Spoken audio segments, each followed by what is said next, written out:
Performance here. Okay, so you've clicked on one of these videos again. I know I did a video like this on my Camaro. Now I'm going to show you guys what to do. You're inside this situation. You just bought a car. You just lifted up the carpet for whatever reason, not expecting to find this. So basically, I'm going to show you guys the first steps. You don't need to panic. This can be treated without going crazy and buying whole new floors. Believe it or not. So the first thing you want to do is you're going to want to wire brush, however you're going to want to do it to scrape the heaviness off. So the first thing is going to be clean. So how we're going to clean, if you notice this sound deadening mat, I've been starting to break off. You'll see there's some remnants here. As I chip this away, this holding this the right way? Maybe not. Not predominantly left-handed, sure. But basically, as I peel this away, you'll realize that this floor underneath is better. This mat, however, was trapping moisture.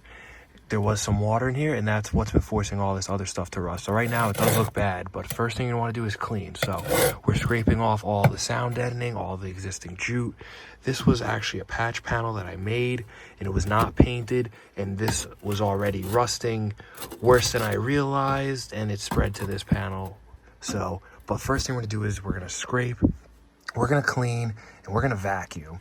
And then that's going to get this looking a little bit better, and then I'm going to show you guys the step 2 after that to take, so how we can start treating this rust to keep it from turning into anything else. Okay guys, so I just pulled out the rear seat. So you're going to want to use a short wrench for the purpose being that you will have seat mounting bars that go here like this, like a 90-degree, an L shape. So you're going to want to take those 2 out. Then you have 4 back there to get the actual other part of the seat out, and then you just have to lift up and out, and it'll come right on out. So the reason why I had to pull the seat is because I realized I have to get this out of the way, so that way I can assess what's down there. So I'm pretty sure I'm gonna have to do some digging around in the back, so that way I can pull this whole panel, because right now it's loose. Well, it's coming up, but I'm gonna have to pull it from down there to make sure I don't damage it any further. Okay guys, so don't freak out, okay? It's not that bad. Yeah, it's bad. Okay, but still, don't freak out. I don't know why you're freaking out. So the first thing that you're really gonna have to do is, if you want to get into this section, which does happen to be a rot point on a lot of Blazers, square bodies, S10s, probably some other generations. First thing you have to do is pull the lower piece. This right here is my upper piece. You see you have these stupid clips, these stupid locators, these stupid clips, and you pop those out real gently so you don't crack everything apart. And then you'd have the same, if you see those holes over there, locating pin and clip, which affixes to this piece here, and that just basically snaps on in. And then you can pull this out. And so now we're back to this. So we have a big square. Luckily we have sheet metal. So basically I'm just gonna cut off somewhere around here, figure it out, rusty metal primer it, and then put in my new piece of sheet. Okay, so if you guys are getting scared at this point, that's good, because I ain't yet. So, that back panel is open. We need a nice big square for there. This, we're going to use that nice big old piece of rocker. I need to test fit that real quick. See if I want to pull off the fender. I'm really gonna use some of this good old rusty metal primer, which happens to convert rust really, really well. That's why I sprung for the turbo can. So I cut out a lot of the cancerous rust.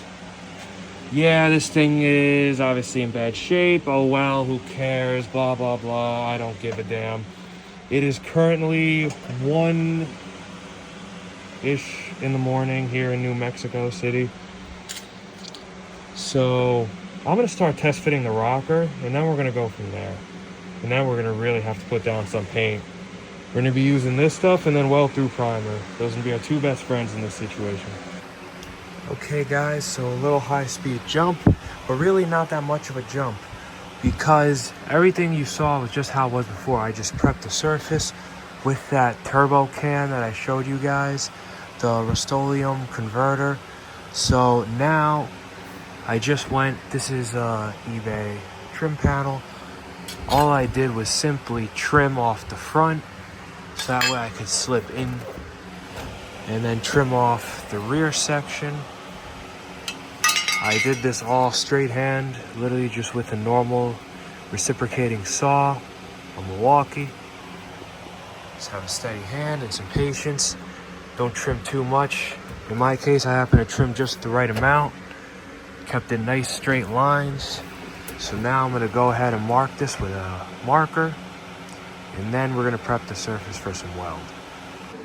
Okay guys, so I just cut off this rocker and then I was able to morph it right in.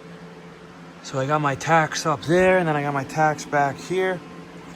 The rocker looks pretty level and the door closes relatively nicely. I mean, the Blazers of this generation wasn't the best because these things are just welded on.